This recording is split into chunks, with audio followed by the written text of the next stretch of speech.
موجودہ دور میں بیمہ پالیسی، تکافل ہے، انشورنس ہے، انسان کی اپنی انشورنس، گاڑیوں کی انشورنس، بیمہ پالیسی، اپنی پالیسی یا کسی گاڑی کی یا فیکٹری کی پالیسی۔ اب یہاں پر انسان کو مطمئن کرنے کے لیے یہ کہا جاتا ہے کہ آپ کی رقم کمپنی انویسٹ کرتی ہے مختلف کاموں میں، پلاٹ خرید لیے، ٹاؤن خرید لیے، اپنے نام کے ٹاؤن بنا لیے، پلازے بنا لیے بڑے بڑے، فلاں کاروبار میں انویسٹ کر دیے پیسے، لہٰذا جتنے پرسنٹ جتنا پیسہ آپ کا ہوگا اس کا جتنا پرسنٹ بنتا ہوگا اس کاروبار میں سے آپ کو نفع ہوگا۔ ظاہراً دیکھا جائے ایک تجارت ہے جو کہ درست ہے، لیکن ایسا ہوتا نہیں ہے۔ کمپنی صرف یہی کام نہیں کرتی، بہت سارے کام کرتی ہے، اور پھر اس کے علاوہ ایسے کاموں میں پڑھنے سے پہلے سب سے پہلے تو دیکھنا چاہیے علماء کی اس بارے میں کیا رائے ہے۔ ایک عالم دین کی رائے لے، دوسرے کی لے، تیسرے کی لے، رزق کا معاملہ ہے، کہیں رزق میں کہیں حرام شامل نہ ہو جائے، تو اس پر علماء کا وہ بالکل کلیئر کٹ ان کا متفق سب تمام علماء کا اس پر یہ فیصلہ ہے، اس پر فتویٰ ہے کہ لائف انشورنس بیمہ پالیسی جائز ہی نہیں ہے، کسی صورت میں بھی، کسی صورت میں بھی جائز نہیں ہے۔ اگر ان کے پاس کچھ فتاوے ہیں وہ سوال اور طرح کے، کوئی بندہ لائف انشورنس کروانے جائے وہ آپ کو فتویٰ بھی دکھائیں گے۔ مفتی منیب الرحمان صاحب کی ایک جانب تصویر لگائی ہوگی، تقی عثمانی صاحب کی ایک جانب تصویر لگائی ہوگی، نیچے سگنیچر بھی ہوں گے، بھائی اس کو پڑھ کر دیکھیں وہ سوال کیا ہے۔ وہاں پر سوال یہ ہوتا ہے کہ ایک آدمی پیسے لگاتا ہے، دوسرا آدمی اس پر محنت کرتا ہے، اب یہ آپس میں تجارت کرنا جائز ہے کہ ناجائز ہے؟ سیدھی سی بات ہے، جائز ہے۔ اس کو مشارکہ کہا جاتا ہے کہ دو آدمی وہ شریک ہیں۔ ایک ہے مضاربہ، مضاربہ یہ کہ ایک آدمی اپنا پیسہ لگاتا ہے، دوسرا آدمی اس پر محنت کرتا ہے، تو یہ جائز ہے کہ نہیں جائز؟ یہ جائز ہے۔ جس طرح کے بہت سارے کام ہوتے ہیں، لوگ زمین دیتے ہیں، ایک مالک اور ہوتا ہے لیکن وہ دوسرے کو کہتا ہے بھائی سارا پیسہ میں لگاؤں گا، محنت تم نے کرنی ہے، نفع ہمارا آدھا آدھا ہوگا، کہ اس کی ساری محنت ہے، دن رات کی محنت ہے، صبح شام کی اس کی محنت ہے۔ اب یہ مشارکت ہے کہ دونوں اس میں شریک ہیں۔ اسی طرح مضاربت، ایک آدمی تجارت کے لیے پیسے کسی دوسرے کو دے دیتے، بھائی تم نے تجارت کرنی ہے، پیسہ میرا ہے، یا آدھا آدھا پیسہ، یہ مشارکت ہو گئی۔ اب یہ سوال ہوتا ہے، نیچے ظاہر ہے وہ مفتی نے تو لکھ دینا کہ بھئی یہ تو تجارت جائز ہے۔ اب اسی طرح کا وہ فتویٰ ملتا جلتا وہ جو پالیسی ہولڈر ہوتا ہے اس کو دکھا دیتے ہیں کہ بھئی دیکھو یہ مفتی صاحب کا فتویٰ ہے، مفتی اعظم پاکستان منیب الرحمان صاحب، مفتی تقی عثمانی صاحب، یہ ان کے سائن ہیں اور انہوں نے اس کو جائز کہا ہے۔ بھئی وہ تو تجارت کا سوال تھا، انہوں نے جائز کہہ دیا۔ کیا جو پالیسی کروائی جا رہی ہے وہ اسی طرح کی کروائی جا رہی ہے یا دوسری ہے؟ اب وہ کہتے ہیں نہیں اسی طرح کی ہے کہ ہم آپ کے پیسے سے تجارت کرتے ہیں۔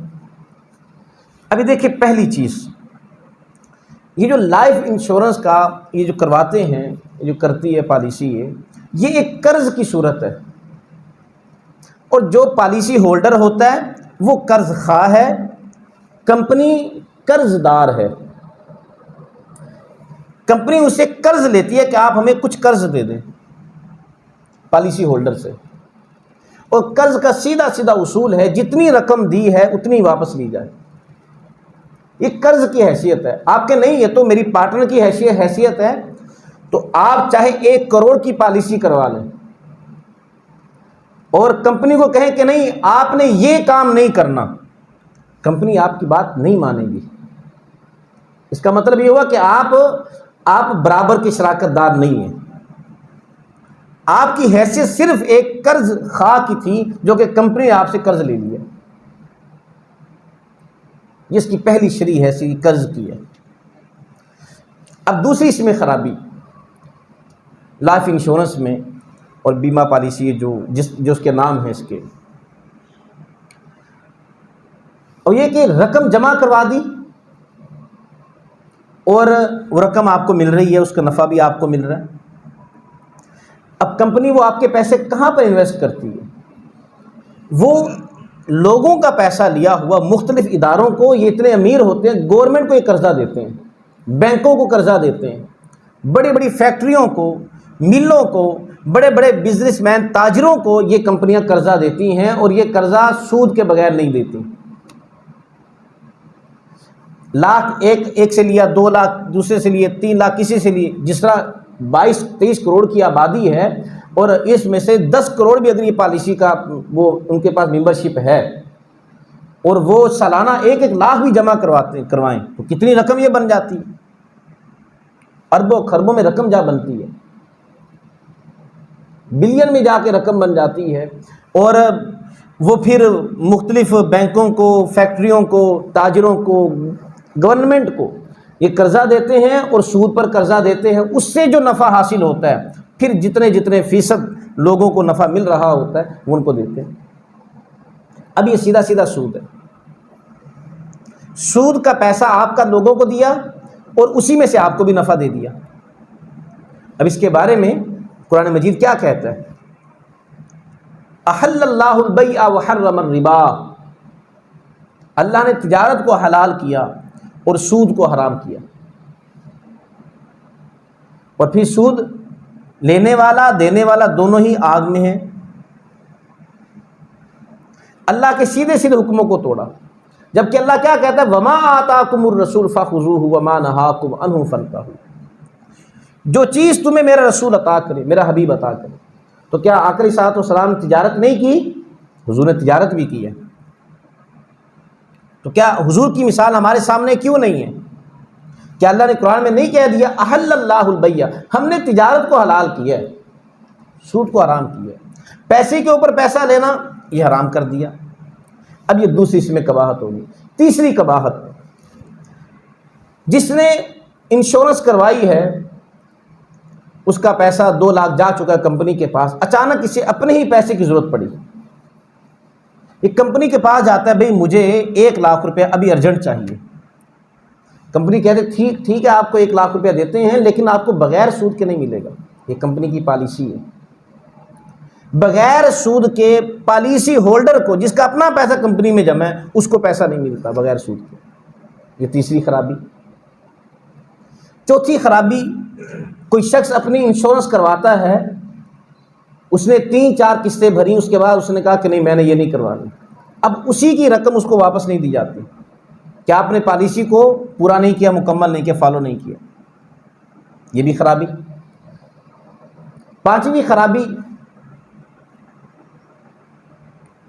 رقم جمع کروا دی، اب 2 صورتیں ہیں، پالیسی کروائی تھی 10 سال کی، 20 سال کی، 25 سال کی، ابھی پالیسی پوری نہیں ہوئی، جس نے پالیسی کروائی تھی وہ طبی موت مر گیا، اب جو 10 سال تک جو اس کی انشورنس کے جو پیسے جمع ہونے تھے، جو اس کو ملنے تھے، وہ رقم اس کو، حالانکہ اس نے اتنی رقم جمع نہیں کروائی، کمپنی پابند ہے اس کو، وہ جو اس نے 10 لاکھ کی انشورنس کروائی تھی اور ابھی تک 5 لاکھ جمع ہوئے تھے، تو یہ بندہ طبی موت مر جاتا ہے، کمپنی پابند ہے، اس کو 10 لاکھ روپے دے گی اس کے وارثوں کو، کیونکہ وہ انشورنس 10 لاکھ کی کروا کر گیا تھا۔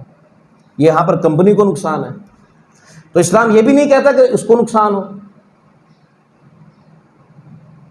اور اسی طرح اگر وہ طبی موت نہیں مرا، حادثاتی موت مر جاتا ہے، حادثہ ہو گیا، تو کمپنی ڈبل رقم کر کے اس کو دیتی ہے، اس کے وارثوں کو۔